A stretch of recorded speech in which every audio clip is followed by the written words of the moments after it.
Behold Jesus. Seeing and beholding God. பழைய ஏற்பாட்டில் மோசே தேவனாகிய கர்த்தரிடத்தில் அவருடைய மகிமையை காட்டும்படியாக கேட்டான். ஆனால் தேவன் சொன்னார், நீ என் முகத்தை காண மாட்டாய், ஒரு மனுஷனும் என்னை கண்டு உயிரோடு இருக்கக்கூடாது என்றார். அதுக்கப்புறம் உங்களுக்கு தெரியும், அந்த கண்மலையின் வெடிப்பில் வைத்து அவர் கரத்தினால மூடி அவருடைய மகிமை போனது. அவருடைய பின்பக்கத்தை மாத்திரம் அவன் கண்டான், முகத்தை முகமாக காணப்படாது என்று ஆண்டவர் சொன்னார். தேவன் கர்த்தர் சொன்னார், ஒரு மனுஷன் என்னை கண்டு உயிரோடு இருக்க முடியாது. பழைய ஏற்பாட்டில் சில இடங்களிலே மனிதர்கள் தேவனை பார்த்ததாக ஒருவேளை வாசிக்கலாம், யாக்கோபோ ஆதாமோ எவ்வளவுகளாம். ஆனால் இவைகள் எல்லாம் இப்போ நம்ம மோசைக்கு நடந்த மாதிரி தான். ஒரு தூரத்திலிருந்து முழுமையாய் அவர்கள் தேவனை தரிசிக்கவில்லை. கர்த்தரே சொன்னார், ஒரு மனுஷனும் அவரை கண்டு தரிசிக்க முடியாது. இந்த ஒரு காரியத்தை யோவான் அதை திரும்ப சொல்லுகிறத பார்க்கலாம். யோவான் 1:14, வார்த்தையானவரே மனித உடல் எடுத்து நம்மிடையே வாழ்ந்தார், நாங்கள் அவருடைய மகிமையை கண்டோம். Amen. The word became flesh and dwelt among us. We have seen his glory, the glory as of the only son from the Father, full of grace and truth. பிதாவின் ஒரே மகனுக்குரிய அந்த மகிமையை கண்டோம். அந்த வார்த்தையானவர் கிருபையும் சத்தியமும் நிறைந்தவராய் பிதாவிடத்திலிருந்து வந்தவர். அவருடைய நிறைவிலிருந்து நாம் எல்லாரும் கிருபை மேல் கிருபையை பெற்றிருக்கிறோம். ஏனெனில் சட்டம் மோசையின் மூலமாய் கொடுக்கப்பட்டது, கிருபையும் சத்தியமும் இயேசு கிறிஸ்துவின் மூலமாய் வந்தது. திரும்ப சொல்றாம யோவான் 1:18, இறைவனை எவருமே ஒருபோதும் கண்டதில்லை, பிதாவாகிய இறைவனின் இருதயத்தில் அருகில் இருக்கின்ற அவருடைய ஒரே மகனும் தாமே இறைவனுமாய் இருக்கிறவர் பிதாவை வெளிப்படுத்தினார். இயேசு கிறிஸ்து உலகத்துக்கு வந்த நோக்கத்தை கொஞ்சம் வருகிற நாட்களில் பார்க்க போறோம். அதில் ஒரு பெரிய நோக்கம், பிரதான நோக்கம், பிதாவாகிய தேவனை மனிதர்கள் காணும்படியாக, அவர்களுக்கு வெளிப்படுத்தும்படியாக. No one has ever seen God. மோசே கிட்ட சொன்னாரான கர்த்தர், ஒரு மனுஷனும் தேவனை பார்க்க முடியாது. அதை யோவான் திரும்ப சொன்னாலும் கூட அதற்கு மாறாக இருக்கும்படியாக இருக்கிற மாதிரி தெரிகிறபடியாக ஒரு மிகவும் மிகவும் ஆச்சரியமான ஒரு காரியத்தை சொல்றான். We beheld his glory. அவரது மகிமையை நாங்கள் கண்கூடாக கண்டோம். மோசையினால பார்க்க முடியல, பழைய ஏற்பாட்டில் யாரும் பார்க்க முடியல. கண்மலையில வைத்து விட்டு அவர் அந்த மகிமை நடந்தது. தூரத்திலிருந்து பார்த்தாங்க, அங்க கொஞ்சம் ஓரத்தில் பார்த்தாங்க.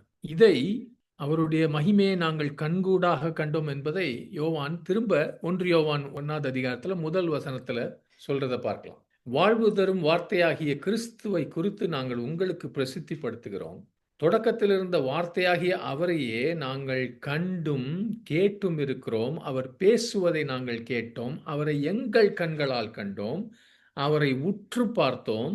இந்த வார்த்தையாகிய அவரை எங்கள் கைகளால் தொட்டும் பார்த்தோம். Whom we have seen with our own eyes, whom we have gazed upon for ourselves, and have touched with our own hands. அவர் தேவன், ஆதியிலிருந்து இருக்கிறார் அவர். ஆமென். Behold Jesus.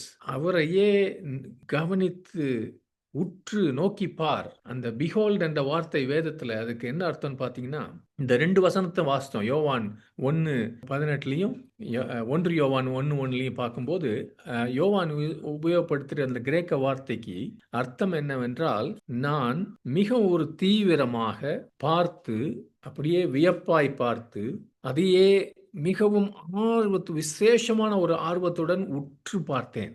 அதான் அந்த கிரேக்க வார்த்தைக்கு அர்த்தம். We looked intently, we beheld or gazed upon with special interest. அது என்னவென்றால், ஒரு ஆழமான சிந்திக்கிற, யோசிக்கிற, அதை குறித்து புரிந்து கொள்ளுகிற ஒரு பார்வை. சும்மா அப்படி ஒரு ஆள் அப்படி கேஷுவலா பார்க்குற மாதிரி இல்லை. அது அங்க இருக்கிறாரு அப்படி இல்லை. இந்த வசனங்களிலே உபயோகப்படுத்தப்பட்டிருக்கிற அந்த வார்த்தை அப்போஸ்தலர்கள், அவர்களுடைய அனுபவம். அப்போஸ்தலன் என்றாலே அதுக்கு ஒரு டெஃபினேஷன் இருக்குது புதிய ஏற்பாட்டில். அப்போஸ்தலன் என்பவன் இயேசு கிறிஸ்துவை முகமுகமாய் பார்த்தவன். பவுல் அப்போஸ்தலன் கூட சொல்றான், நான் கூட முகமுகமாய் இயேசுவை பார்த்தேன், அதனால தான் நான் அப்போஸ்தலன். கிட்டத்தட்ட 500 பேர் பார்த்தாங்க.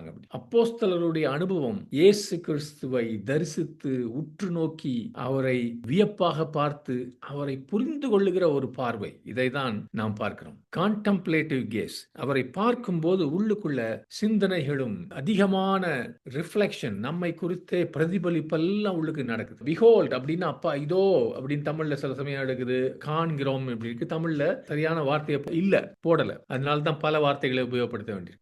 பிஹோல்ட், அவரை பாருங்கள் என்றால் இட்ஸ் மோர் தென் சீயிங்.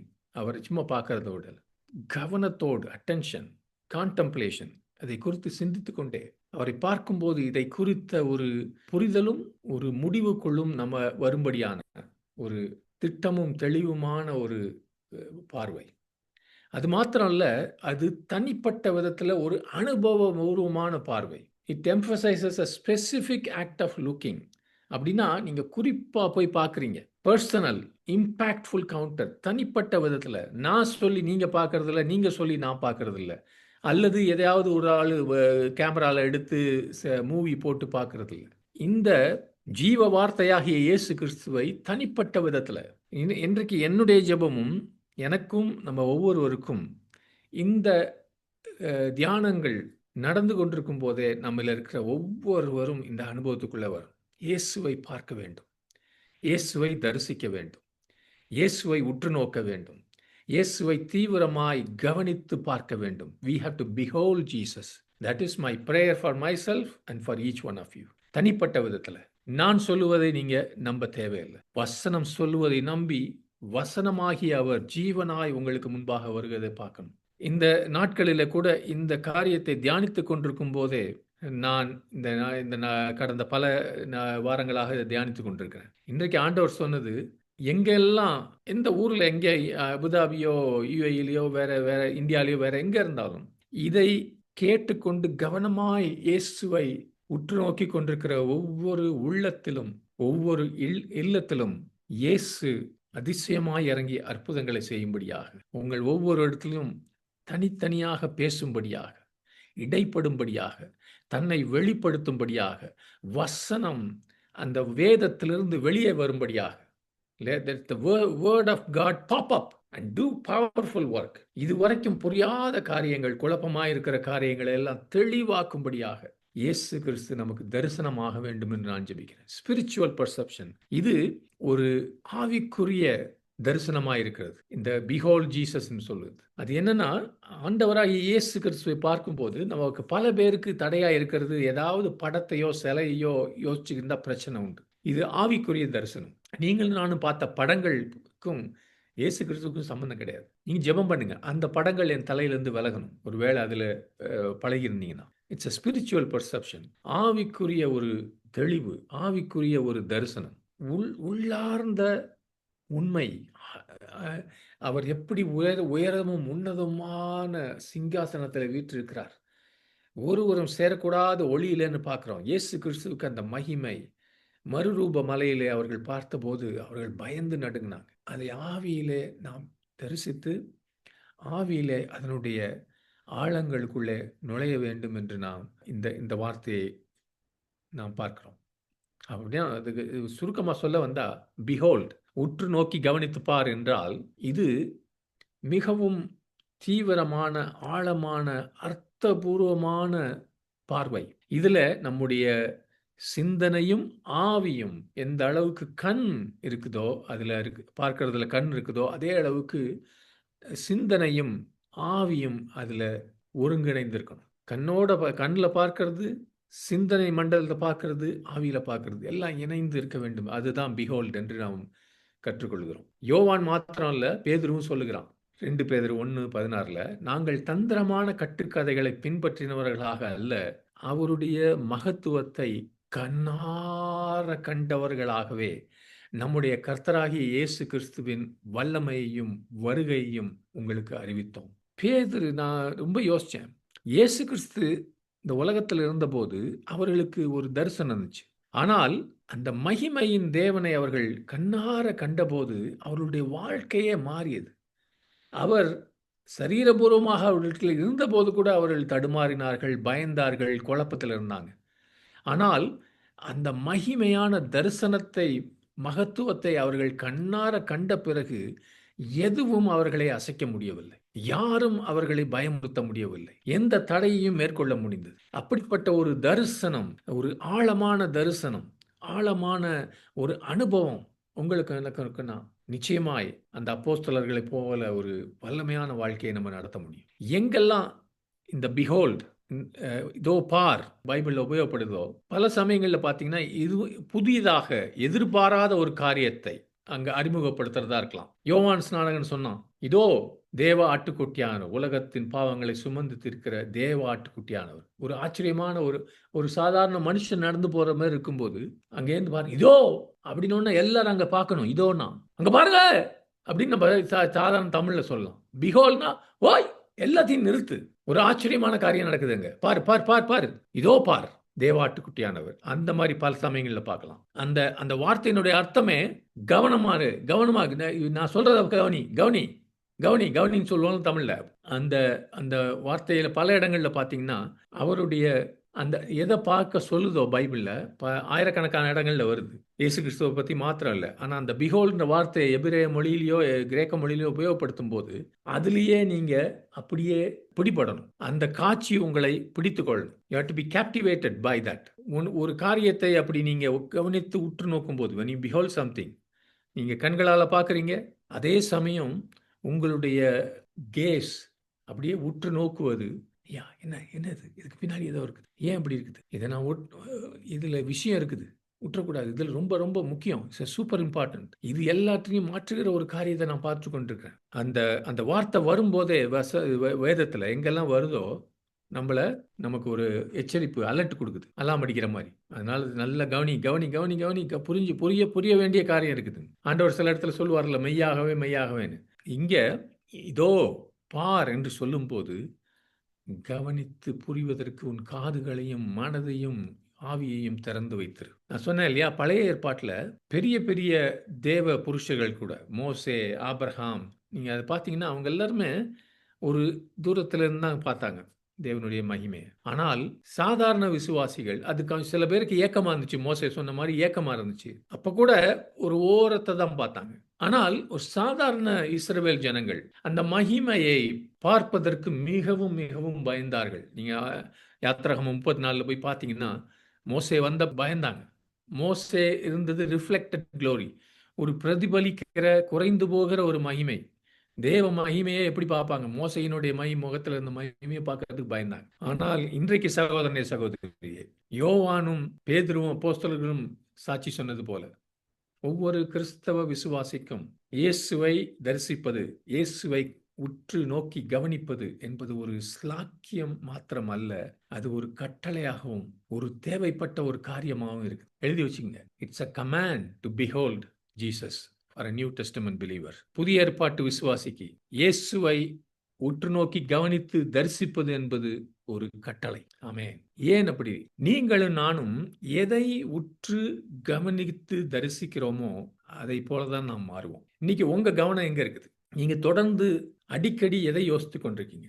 யாரை அல்லது எந்த காரியத்தை இப்பொழுது நான் பேசிக் கொண்டிருக்கும்போது நீங்கள் கவனித்துக் கொண்டிருக்கீங்க? ஒரு சில உதாரணம் சொல்றேன். இந்த வருஷத்துல இந்த டானியல் ஃபாஸ்ட் ஆரம்பிச்சப்ப, கடைசி சில நாட்கள்ல எனக்கு கழுத்துல ஒரு பயங்கரமான வலி வந்துச்சு. அந்த கழுத்த இப்படி இப்படி எந்த பக்கமும் மூவ் பண்ண முடியல. கொஞ்சம் அப்படி மூவ் பண்ணாலும் கூட இங்கேருந்து திடீர்னு பெயின் போய் தலைக்கு போச்சு. சில சமயம் அந்த பெயின் டைரக்ட்டா மூளைக்கு போச்சு.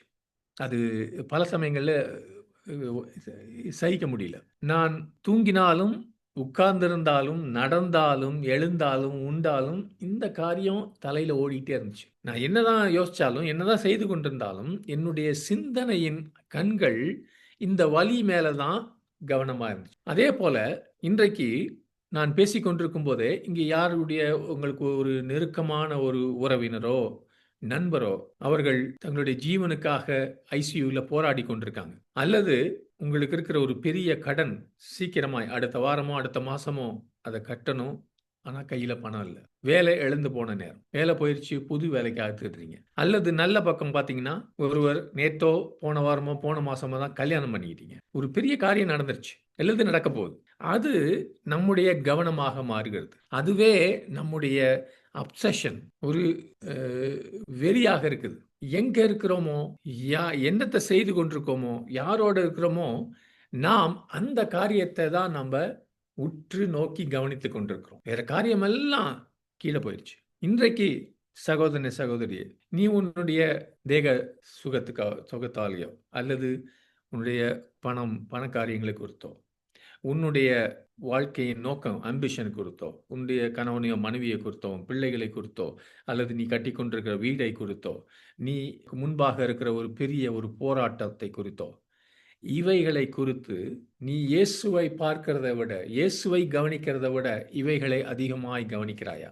Is Jesus above that or below that? இயேசுவை குறித்த உன்னுடைய கவனம் இதற்கு மேல இருக்குதா, இதற்கு கீழே இருக்குதா?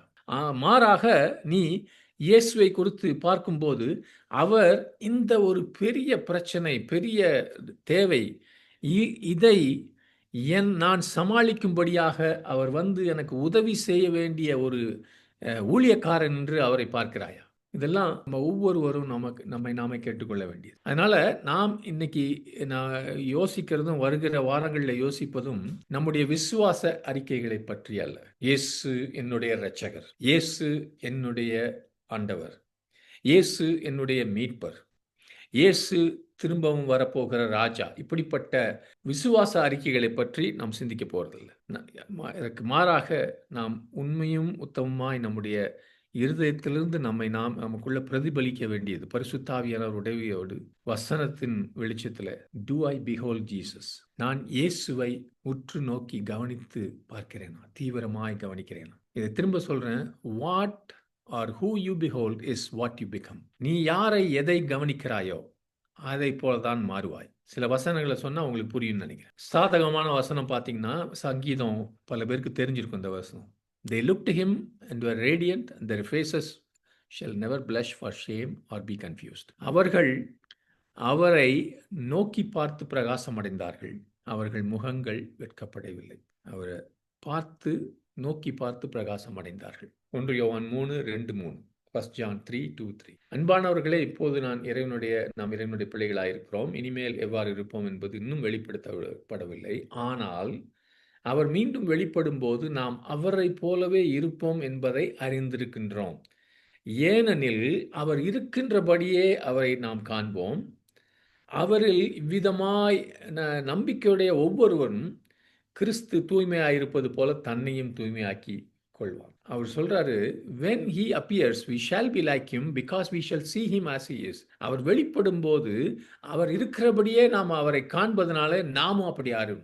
எதை நீங்க உற்று நோக்குகிறீர்களோ, எதை நீங்க அதிகமாய் கவனிக்கிறீர்களோ அதை போலவே மாறுவீங்க. இயேசுவை நீங்க அதிகமாய் உற்று தீவிரமாய் பார்க்க நீங்க இயேசுவை போல மாறுவீங்க. உங்க பணத்தையோ புகழையோ பார்க்கும்போது அந்த காரியங்கள் வரும். பாருங்க, அதற்கு எதிர்ப்புறத்துல இயேசுவை தவிர வேறு அதிகமாய் எதையும் உற்று நோக்கும் போது அவைகள் விக்கிரமாக மாறுவது மாத்திரம் இல்ல, அப்படி நோக்குகிறவர்கள் அதை போலவே மாறுவீங்க. ஒரு வீடுன்னு ஓடிட்டு இருக்கீங்க, உங்களை இருதயமே கான்கிரீட்ல ஆயிரும், கையை காலெல்லாம் வந்து இந்த ரூம் ஆட்டம் ஆயிரும். சங்கீதம் 115 4வது வசனம் 8வது வசனம் வாசிக்கிறேன். அவளுடைய விக்கிரகங்கள் வெள்ளியும் பொன்னும் மனுஷருடைய கைவேலையுமாய் இருக்கிறது. அவைகளை பண்ணுகிறவர்களும் அவைகளை நம்புகிறவர்கள் யாவரும் அவைகளை போலவே இருக்கிறார்கள். எந்த விக்கிரகம் இயேசுவை தவிர யாரை நம்ம நோக்கினாலும், அது கணவனோ மனைவியோ பிள்ளைகளா இருக்கலாம், அதே போல குறைவுள்ளவர்களாக நாமும் மாறும். அப்ப ஒரு காரியம் கேட்கிறேன், இயேசுவை எப்படி கவனிக்கிறதுன்றதுக்காக ஒரு முன்னுரையாக சொல்லி கொண்டிருக்கிறேன். How to I know what I behold today? நான் எதை இன்றைக்கு நான் உற்று கவனிக்கிறேன் என்பது எப்படி எனக்கு தெரியும்? ஒவ்வொருவருக்கும் ஒரு டெஸ்ட், உங்களுக்குள்ளேயே உள்ளார்ந்த ஒரு பரிசோதனை நீங்களாக யோசிக்க வேண்டியது. நீங்கள் உண்மையாக இருக்கணும். இதில் வந்து சும்மா ரைட் ஆன்சர் கையை தூக்கிட்டு சுக்குன்னுட்டு டெஸ்ட்டுக்கு ஆன்சர் பண்ணுற மாதிரி இல்லை. உண்மையிலேயே ஆவியானவர் உங்களுக்கு சொல்லணும்.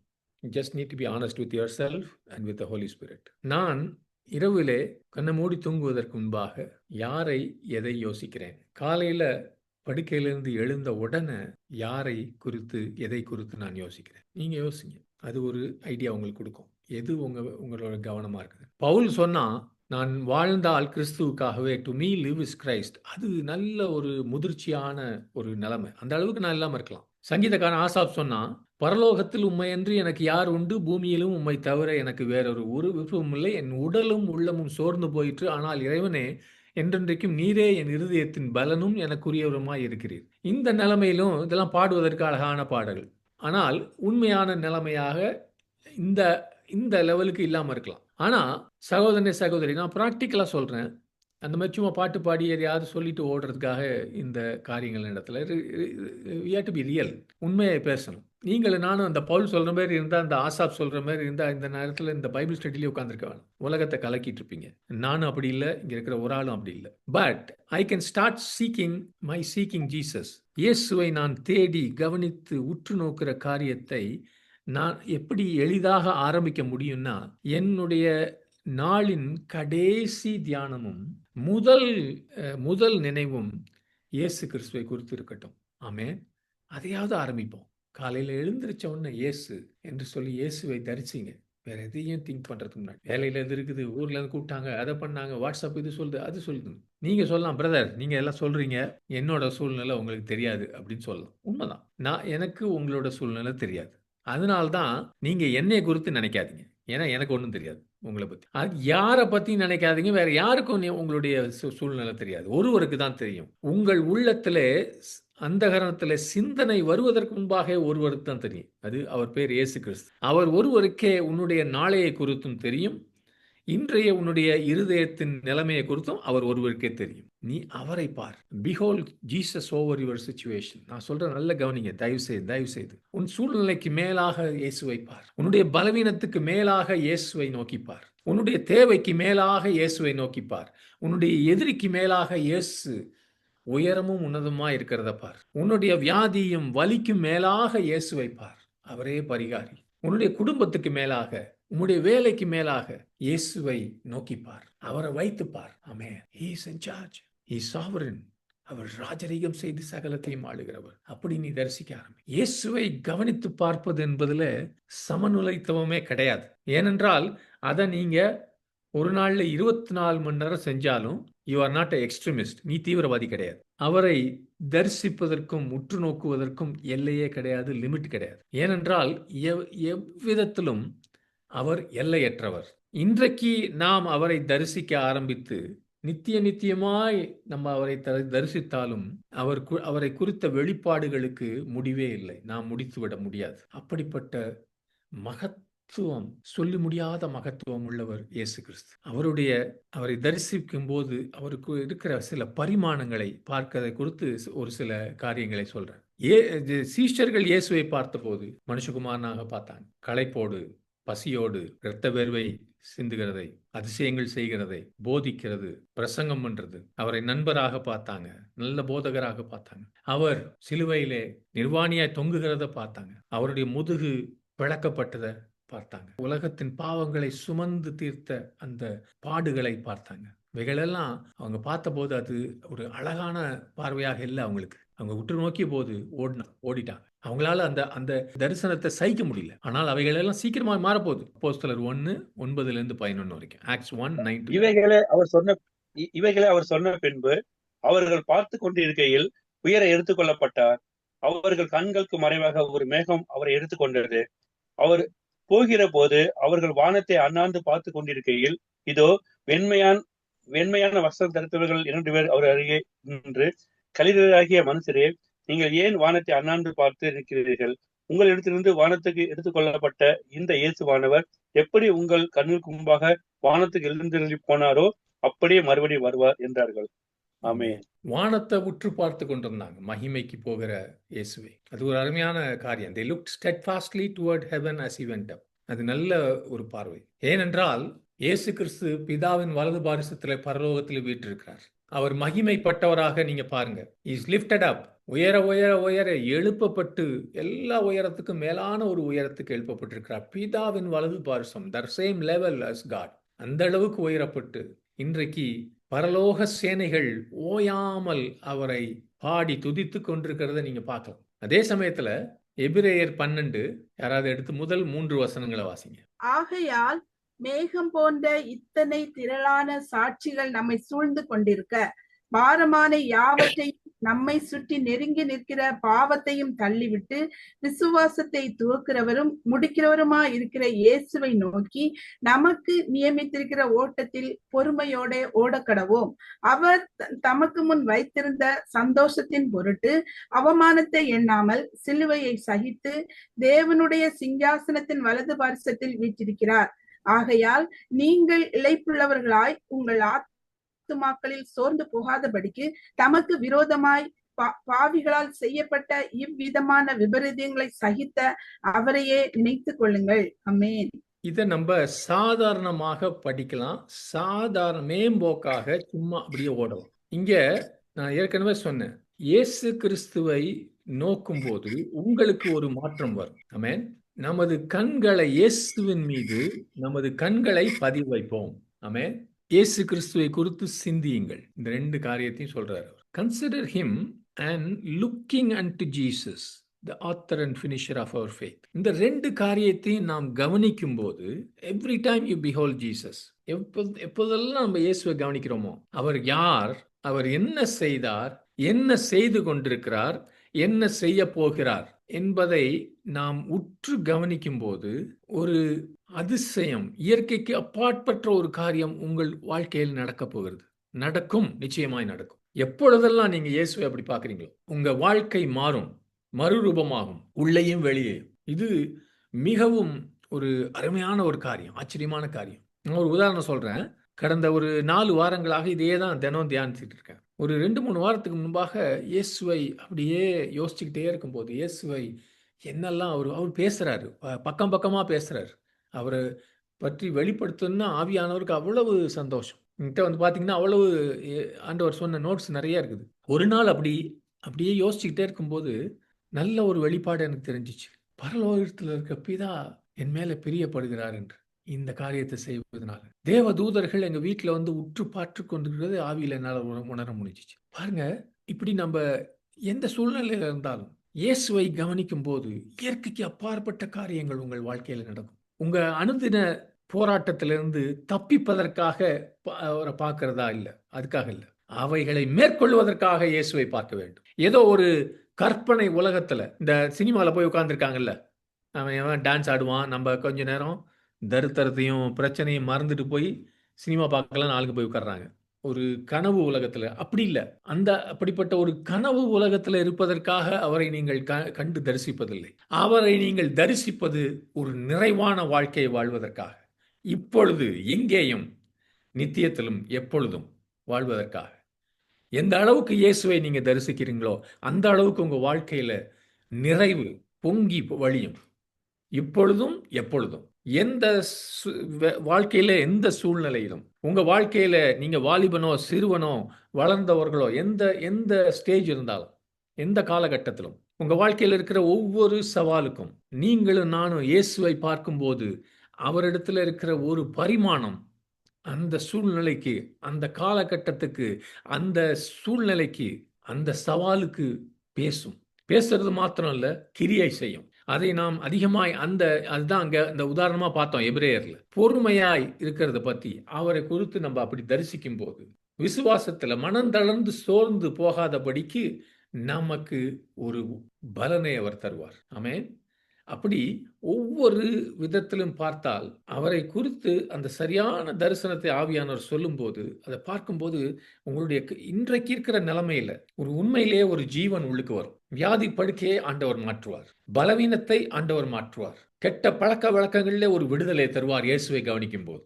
நான் ஏற்கனவே சொன்னதுபடி அவர்கள் அவரை நோக்கி பார்த்து பிரகாசம் அடைந்தார்கள், அவர்கள் முகங்கள் வெட்கப்படவில்லை. அது உனக்கு பொருந்துமா?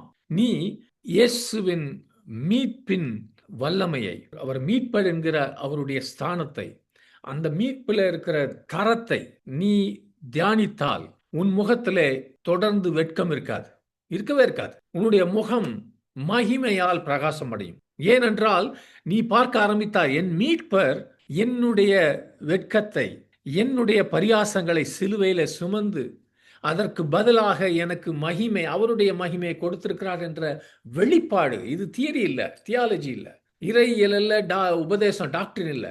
இது எனக்கு வருகிற உத்தரவாதம், இயேசுகிட்ட இருந்து பர்சனலா வருகிற உத்தரவாதம். வரும்போது என்னுடைய முகம் பிரகாசம் அடையும். நான் இனி வெட்கப்பட போவதில்லை. ஏனென்றால் என் வெட்கத்தை அவர் சுமந்து விட்டார் என்ற தரிசனத்தை பார்க்கிறேன். சங்கீதக்காரன் சொல்றான், பரலோகத்துல வாசமாயிருக்கிறவரே, உம்மிடத்துக்கு என் கண்களை ஏறெடுக்கிறேன். பரலோகத்துக்கு போய் அங்கிருந்து நம்முடைய பூலோக காரியங்களை பார்ப்பதற்கு இயேசு கிறிஸ்து நமக்கு கற்றுத்தருவார். Behold Jesus. Look at Jesus in his life for you. அவர் இந்த உலகத்தில் இருந்த ஜீவித்த நாட்கள், உனக்காக ஜீவித்த நாட்களை அந்த இயேசுவை நீ நோக்கிப்பார். மத்தேயு 1:23 உங்களுக்கு எல்லாருக்கும் தெரிந்த வசனம். கிறிஸ்துமஸ் அப்ப பார்ப்போம். ஒரு கன்னிப்பெண் கர்ப்பவதியாகி ஒரு மகனை பெறுவாள். அவரை இம்மானுவேல் என்று அழைப்பார்கள். இம்மானுவேல் என்பதன் அர்த்தம் இறைவன் நம்மோடு இருக்கிறார் என்பதே. Behold Jesus Emmanuel. இம்மானுவேல் என்ற இயேசு கிறிஸ்துவை நீங்க உற்று பாருங்க. தேவன் மாம்சமாய் வந்தார். இந்த உலகத்துக்கு வந்து தேவனை உனக்கும் எனக்கும் வெளிப்படுத்த வந்தார். அவரை நீ அப்படி பார்த்து நீ வசனத்தை வாசி. நீ அவரை பார்க்கும்போது, அவரை தரிசிக்கும் போது விசுவாச கண்களோடு, அவர் உலகத்தில் மாம்சத்தில் இருந்த நாட்களிலே நீ விசுவாச கண்களோடு அவரை பார். எஸ், அவர் வியர்வை சிந்தினார், அவர் வேலை செய்தார், தச்சனாக கடின உழைப்பு, அதிகமாய் நடந்தார். இங்க பார்க்கிறார், அதை தேடுகிறார், இவருக்கு உதவி செய்கிறார், கஷ்டமா இருக்கிற ஜனங்களை பார்க்கிறார், பசியா இருக்கிற ஜனங்களை பார்க்கிறார். இதெல்லாம் ஒரு மனுஷ குமாரனாக வந்து எல்லாத்தையும் பார்த்தார். நேசிக்கிறார், தன் ஜீவனை நடத்துகிறார், உட்கார்ந்து சாப்பிடுகிறார், பாடுகிறார், கொஞ்சம் தயங்கி நிற்கிறார், காரியங்களை உற்று பார்க்கிறார், கவனிக்கிறார், அங்கேயும் இங்கேயும் என்ன நடக்குதுன்னு உற்சாகப்படுத்துகிறார். இதெல்லாம் செஞ்சார். இப்படி இயேசு கிறிஸ்து தன்னுடைய வாழ்க்கை முறையில் எப்படி இருந்தார்னு கொஞ்சம் கவனி. அவர் பேர் இம்மானுவேல், தேவன் நம்மோடு இருக்கிறவர். நீங்க அவர் பூமியிலே அவர் இருந்த வாழ்க்கையை நீங்க உற்று கவனிக்கும் போது, what we see when we look at Jesus in his earthly life, we can also see when we look at ourselves in our earthly life. அவர் உலகத்தில் இருந்தபோது எப்படி இருந்தார் என்பதை நீ உற்று நோக்கும் போது உன் வாழ்க்கையில நீ இந்த உலகத்திலே எப்படி இருக்கலாம் என்பதையும் நீ கவனிக்க முடியும். ஏனென்றால் அதே கிறிஸ்து எனக்குள்ளே வாழ்கிறார், உனக்குள்ளே வாழ்கிறார். இந்த இம்மானுவேலை நீ பார்க்கும்போது இந்த தரிசனத்தை நீ பிடித்துக் கொள்வாயா? இந்த வெளிப்பாடை நீ பிடித்துக் கொள்வாயா? நீயும் இயேசு இருந்ததை போல, இயேசு வாழ்ந்ததை போல வாழும்படியாக அவர் எப்படி நடந்தார்? சுவிசேஷத்தை திரும்ப திரும்ப திரும்ப படிக்கும் போது, தியானிக்கும் போது, அதையே சிந்திக்கும் போது, அப்படிதான் சாது சுந்தர் சிங் வாழ்க்கை மாறிச்சு. பல மகான்கள் ஆண்டவருக்குள்ள வந்தவங்க அந்த சுவிசேஷத்துல மூழ்கிட்டாங்க. அவரை போல மாற ஆரம்பிச்சாங்க. அது என்ன தேவனுக்கு விரோதமா சொல்லுகிற ஒரு காரியமா? நானும் கிறிஸ்துவை போல மாறலான்னு இல்ல.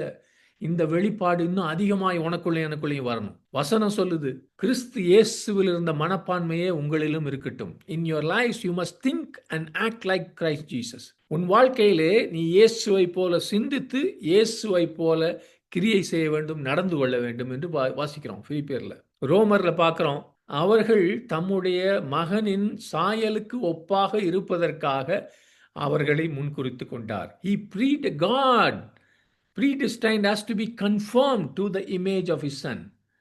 இயேசு உலகத்தில் இருந்தது போல நீங்களும் நானும் அப்படியே இருக்க வேண்டும் என்பதற்காகவே உங்களை என்னை முன்குறித்திருக்கிறார். 2 கொரிந்தியர்ல பார்க்கிறோம், நாம் எல்லாரும் முக்காடு இடப்படாத முகங்களுடன், இஸ்ரவேலை போல இல்ல, நமக்கு முக்காடு இல்லை, நம்ம முகத்துல கர்த்தருடைய மகிமையை பிரதிபலிக்கிறோம். ஒரு மோசை அல்ல, மற்றவர்கள்லாம் முக்காடு போட்டவங்கள, நம்ம எல்லாரும் ராஜரீக ஆசாரியர்களாக கர்த்தருடைய முகத்தை மகிமையை பிரதிபலிக்கிறோம். அதோட முடியல பிரதர். இவ்விதமான மகிமையான நிலைமையிலிருந்து மகிமையின் மேல் மகிமை அடைந்து அவருடைய சாயலாக மாற்றப்படுகிறோம். இது கர்த்தரிடமிருந்தே வருகிறது. அவரே ஆவியானவர், பரிசுத்த ஆவியானவர் உங்களையும் என்னையும் He is making us more and more like him and we are changed into his glorious image. இதெல்லாம் வசனம் சொல்லுது. பழைய ஏற்பாட்டின் மோசே அவரை போல நாம் மங்கி போகிற ஒரு மகிமையை, ஒவ்வொரு நாளும் மங்கி போகிற மகிமையை பெறவில்லை. ஒவ்வொரு நாளும் நாம் மகிமை மேல மகிமை அடைந்து அவரை போல, இன்னும் அவரை போல, இயேசுவை போல மாறுகிறோம். அவருடைய மகிமையின் சாயலாக பரிசுத்த ஆவியானவர்களால் மாற்றப்படுகிறோம். இதுதான் நடக்குது. நீங்க இயேசுவை இம்மானுவேலாக, நீங்க இந்த உலகத்திலே எனக்கு முன்னோடியாக ஓடியவர், அவருடைய வாழ்க்கையை, அந்த இம்மானுவேலை நான் தரிசிக்க ஆரம்பிக்கும் போது, நீங்க உங்களுக்கு ரோல் மாடல்னு சொல்லி இந்த ஊழியக்காரன் அந்த ஊழியக்காரன் டிவியில எவனை பார்க்குறீங்க, அவனை பாருங்க, ஓகே இதெல்லாம் பாருங்க, அதெல்லாம் இந்த லெவல். தயவு செய்து இயேசுவை நோக்குவோம், இயேசுவையே நோக்குவோம். எல்லா ஊழியக்காரர்களும் நம்மை போல பாடுள்ள மனுஷர்கள், பரிபூர்ண நிலைமையில யாரும் இல்லை. ஆனால் பரிபூர்ணமாய் நமக்கு முன்பாக ஓடி முடித்த அந்த இம்மானுவேலை நம்ம தரிசிப்போம். அவரையே உற்று நோக்குவோம். ஜீசஸ் வித் யூ, இயேசு உன்னோடு இருக்கிறார். ஜீசஸ் வித் மீ, இயேசு என்னோடு இருக்கிறார். ஆமென். பல பேர் நம்ம அந்த வெட்கத்தை நாம் சுமந்து கொண்டிருக்கிறோம். பல காரியங்கள் என்னால் நடந்துச்சு, நான் படிக்கல, நான் இதை செய்யல, அதை செய்யல, அப்படி குற்ற மனசோட இருக்கிறோம். ஏன் தெரியுமா? நாம் இன்னும் அந்த இயேசுவை தரிசிக்கிற வண்ணமாய் தரிசிக்கவில்லை. அவர் எப்படிப்பட்டவர், என்னோடு இருக்கிறவர் என்பதை இன்னும் தரிசிக்கல. அவருடைய நாமத்தில் இருக்கிற வல்லமையை குறித்து இன்னும் புரிந்து கொள்ளவில்லை. சில கிறிஸ்தவர்கள், ஜனங்கள் பொதுவாக இப்படிப்பட்ட ஒரு வாழ்க்கையை வாழ்றாங்க. தனிமையான வாழ்க்கை.